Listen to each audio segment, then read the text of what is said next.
And reading from Numbers 24 and 25, Luke 7, 1 through 35, and Psalm 26.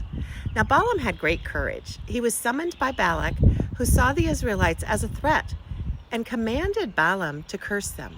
People, he said, were too powerful for him. But God said no. He told Balaam not to curse these people because they are blessed. Balaam stood firm in what God had told him to do and did not give in to Balak's commands or his anger. He told the truth according to the will of God. Now, if ever there was peer pressure, it was Balak, right? He was very clear in what he wanted, and he kept at Balaam again and again and again, time after time. And he even promised to reward him for cursing the Israelites. Yet Balaam said from the very beginning that he could only say what God willed him to say and do what God willed him to do. Now, how many of us can say the same thing? Or have we maybe lacked the courage to speak up for God when doing so might bring us embarrassment, scorn, anger from other people?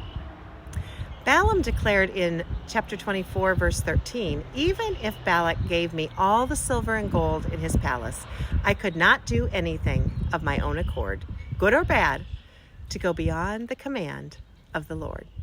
All the silver and gold in the palace, and still Balaam stood firm.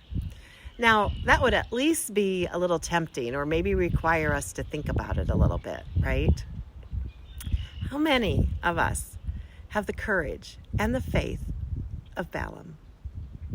Truly letting God guide our ways, direct our words and our deeds every step of the way, no matter what others may expect or think of us.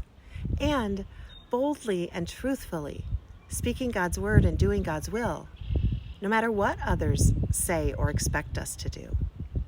Our reading from Psalms carries much the same message. It is Psalm 36, and it opens with, "I have a message from God in my heart concerning the sinfulness of the wicked.